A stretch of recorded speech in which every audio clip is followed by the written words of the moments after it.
Hey guys, this is Beta Knights, and welcome back to another episode of Let's Play Pokemon Colosseum.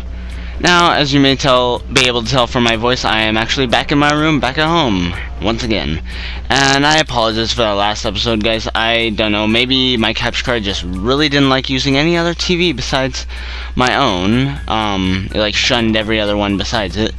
But I don't know what happened to that last episode. And honestly, if it wasn't for me going through the Colosseum and doing that little bit of story bit in the beginning of the episode, I probably would have just redone it, but you can't redo the story part. But anyway, as you guys know, our next challenge, well, not challenge, but our next goal here is to find out the information from Gurks.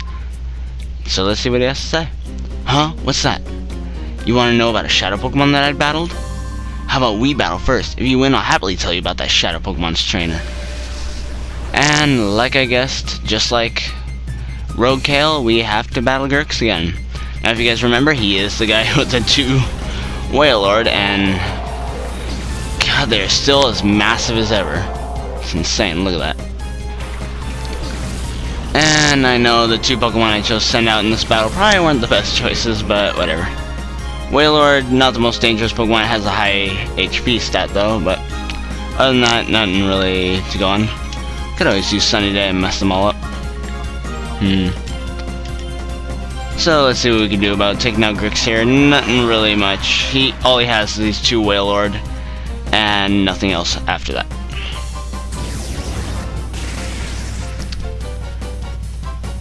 But yeah, as you guys know, at least for my playthrough, it'll be different depending on which shadow Pokemon you chose to snag in Phoenix. As you guys, oh, that's not good. As you guys may or may not know, my next target is Verde and his Bayleaf. Now, while that doesn't do a whole lot for us, I'm just gonna see what Flamethrower does against these guys. If you chose Cool Lava in the beginning, oh my god, that was horrible. If you chose Cool Lava in the beginning, the final one will be Verde and his Bayleaf. If you chose Croconaw in the beginning, it'll be Rosso and his Cool Lava. And if you chose Verde and his, or if you chose Bayleaf, then your final target will instead be Bluno and his Croconaw. Oh my god, this really isn't going well. Anyway, I don't want Flame to faint, and Flame's not really going to be doing any more damage besides that in this battle.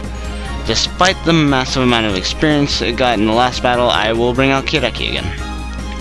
And let's finish off the 1 Wailord at least. No, I'm not even sure why exactly I'm showing this battle. I mean, it's 2 Wailord, nothing really too damaging. You just keep in mind that they have high HP. And it didn't even take that one down, damn it.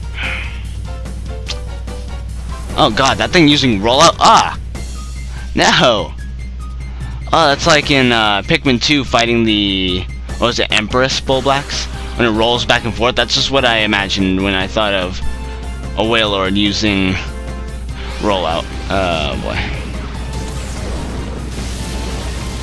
Let's stop using a Hydro Pump and actually hitting with it. And so let's see what we can do about just taking them down, hopefully in this turn.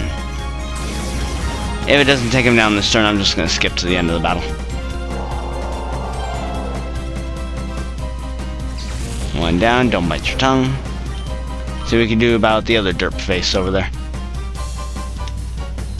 When I grow up, I want to be a potato. Potato. I don't know why I was doing that. I was just quoting Simon there. But we were able to take both of them down in 1 turn. Well, in the same turn, not in 1 turn. And Chaser Gurks is done. Rah! Nothing worked at all. Sorry, bro. You mad, brah? Alright, I promised I'd tell you about the shadow Pokemon. The trainer was this guy named Verde in a flashy green outfit. He had a shadow Bayleaf with him. And seems like he was able to recall all his information right off the bat. And did he say where you went? No, looks like we still don't have any information how about we go see what Net and Bit know, okay? I'll meet you guys there in a moment. Hey Net, you got any more info for me? Sneaky train on the under the guy. And no, he doesn't know anything.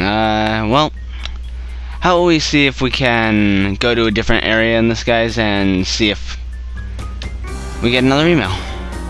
That's about all we can do at this point, so I'll be right back again. Okay, let's see, where should we head to? You know, I like Phoenix City, let's try and head there. As a little side note, guys, I actually did check it up. I was right. After you beat the main game and after the credits, and yes, there's our email. Or a text message, I don't know how you want to go about that. But if you go, you could actually beat each Colosseum again, like Phoenix Colosseum, Pirate Colosseum, the Under Colosseum. You could beat them up to 4 times total, and that includes the first time, so 3 more times after that. And, excuse me, jeez. And you should get a new TM and a bunch of money and some experience from that. Anyway, Shadow Pokemon Lab. Okay, Marcia. Oh, Pirate Town. It appears as if criminals are gathering at the Shadow Pokemon Lab again. There's more. People have seen a Cypher peon in a gaudy green outfit with a Shadow Bayleaf. I wonder what's up. Well, seems like we got our location, guys. Now I guess, without making you guys wait any further, I guess we can head straight to the Shadow Pokemon Lab again.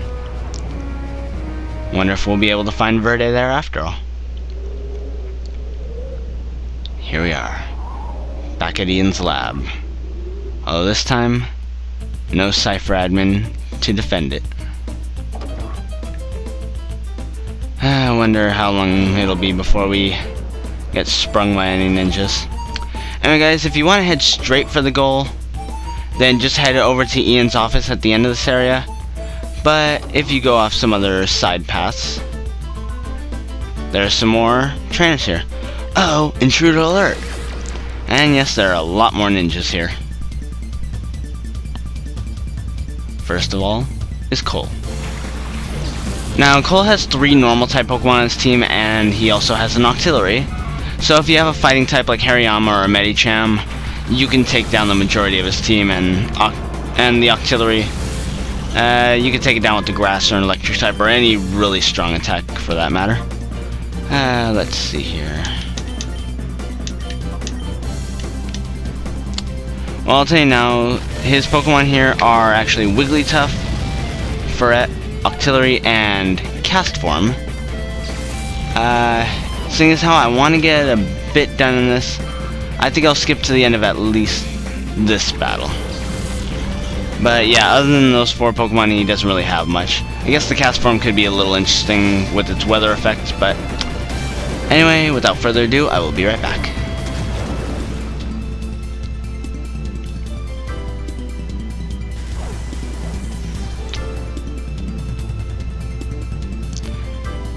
Actually, you know what? Really trying to figure out what to do, but content-wise, I would rather keep these in, because knowing me, I would only end up skipping this battle and not the other ones. And you never know when something interesting may happen in a battle. So, if you guys want me to start skipping these little after-game battles, please do let me know. But if you do like seeing them, since in this game there are no wild battles, so trainer battles are all we have, like I said before many times. And this guy really can't decide on his weather, can he? Wow. Okay then. And he just boosted Octorok's attack anyway. Honestly, if he hadn't have used Rain Dance, that Ferret probably would have survived Okazuka. Crazy. And here is his own Octillery. My Octorok is better. It's better than yours. Okay, let's see here. Not gonna do much damage, but whatever.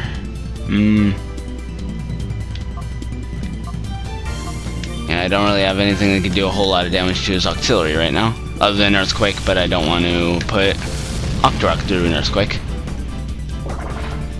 Honestly, I like Castform. It's a really underrated Pokemon. I know it's kind of gimmicky with the whole weather thing, But honestly, I really do like Castform. It's one of my preferred 3rd generation Pokemon. Sadly, I haven't had a chance to use it in one of my main teams yet.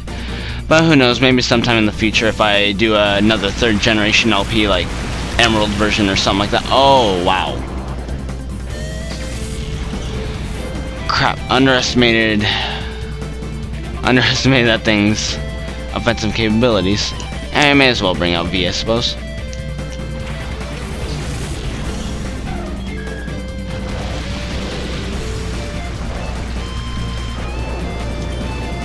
And this thing is doomed. Anyway guys, I guess one little tidbit I can get into right away. Now, you will notice there are about 6 trainers that you have to fight here if you go through every area and fight every trainer that you can this time through. There are 6 trainers to fight, plus Verde at the end for a total of 7. Every one of them is a Shadow Pokemon trainer. Yes, Cole here is a Shadow Pokemon trainer. If you guys remember correctly, I believe in the beginning of the game, or not the beginning of the game, but in the pre-game ending, back when we fought him before, he was the trainer that had the Shadow Apom, actually. And, we continue, let's see. I'll figure out what I'm gonna do with my team, but I have a bunch of items to spare, so. Yeah, and I'm too lazy to go over to the healing machine and cut away for that. Let's see, who am I gonna bring? If I remember the girl who's next, she has a bunch of dark types, so you will not want to bring out a psychic type for that particular battle. Actually, I think I'll keep out these 2. It's good variety for attacks, and yep, there she is. Oh, you again?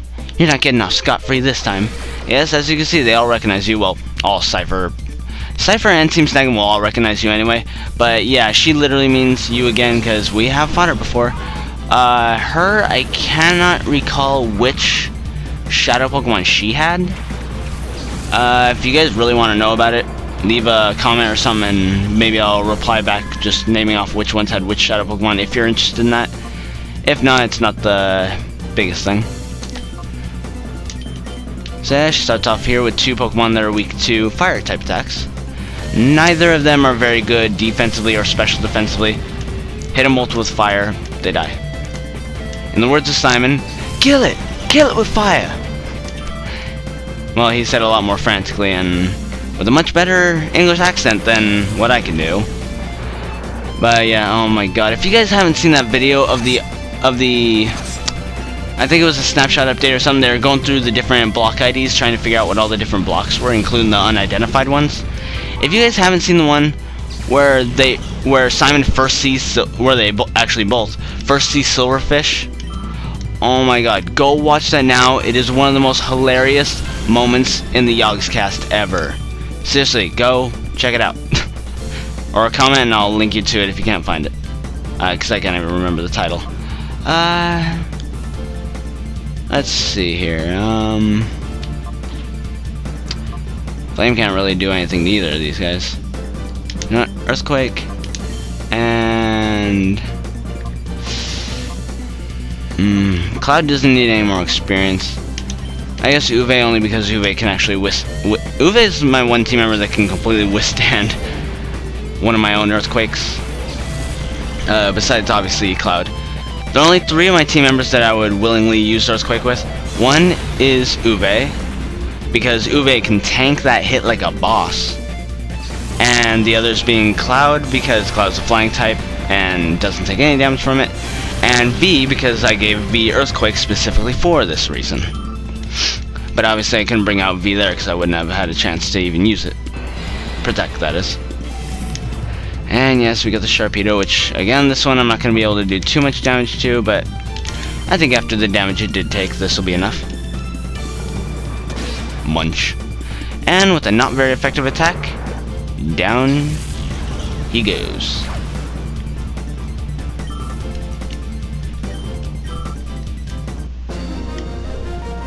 Dun dun.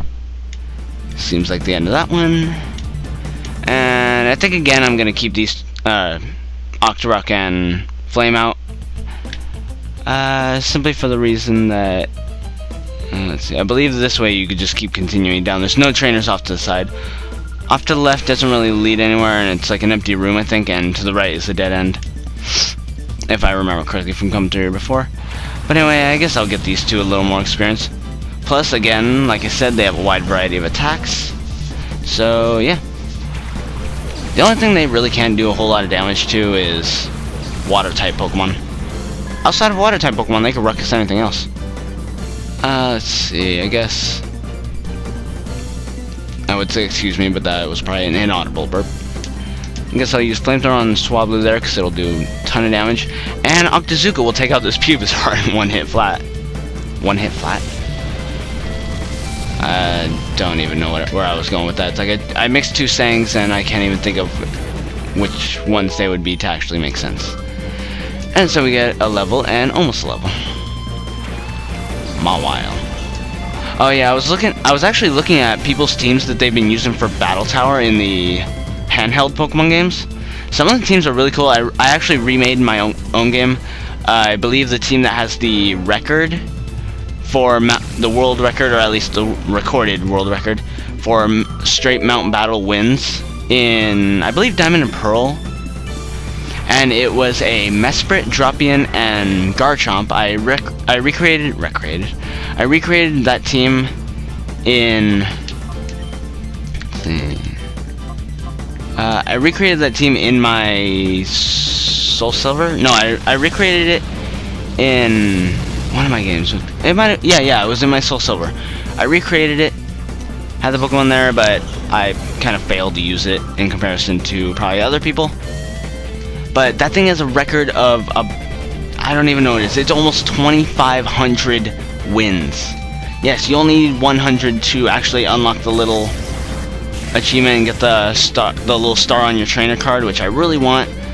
I don't think I've ever, well, no, I can't say I've never done it. I actually have beaten the Battle Tower's 100 battles in a row thing before, but I can't even remember which game it was on, and it was so long ago. But yeah, when I saw Mawile right now, it just made me think of that, because I saw another team that actually used Mawile, because Mawile, I believe, is one of the... I believe it's one of only 2 Steel-type Pokemon that can use Baton Pass, and it was a Baton Pass team. And I guess Mawile was used for fake tiers to bring down their special defense, or... Was it special defense? I don't know. Can't even think anymore. Anyway, I believe we actually do want to head through this elevator and go down to the next floor. And we're getting closer and closer to our thingy at the end. Let's see, they each gained a level, so... You know, whatever. They work well as a team. And again, we got the ninja right here. Back again, no welcome for you this time. And again, we get another Shadow Pokemon trainer battle, but as you guys already know, we took a Shadow Pokemon from him earlier in the game. I really wish I would have realized this before, because I looked through the guide I had, and I looked through the names on both sides of the Shadow Pokemon Lab last time and this time, and the only trainers that appear here are the ones that had Shadow Pokemon before. So, on your first time through the Shadow Pokemon Lab, if you guys failed to capture any of the Shadow Pokemon, yeah, this is actually your chance to try again. I really wish I would have known this the first time, although luckily in the Shadow Pokemon Lab none of the trainers actually gave me too much trouble with snagging their own Shadow Pokemon, which is a good sign, I suppose. This is what I love about Pokemon games. If you're around the same level as them, use type advantages. It just ruckuses everyone. I mean, look at this. Flame and Octorok together can take down almost anyone. I mean, Flame effectively can only use Flamethrower unless I want Octorok to take some damage from Riskquake. And look how much they're still just annihilating all these people. Ice Beam. I was hoping Quick Claw would activate and I could use Ice Beam right there. Well, too bad. And sure, Kitsune kind of probably likes having Flame, or seeing Flame on screen a bit more. Though I have to admit, he does get probably more screen time than almost any of my other Pokemon, including Espeon and Umbreon, or Uve and V. Even tougher than before. Anyway, that right there is 4 battles down, and we got 2 to go before Verde.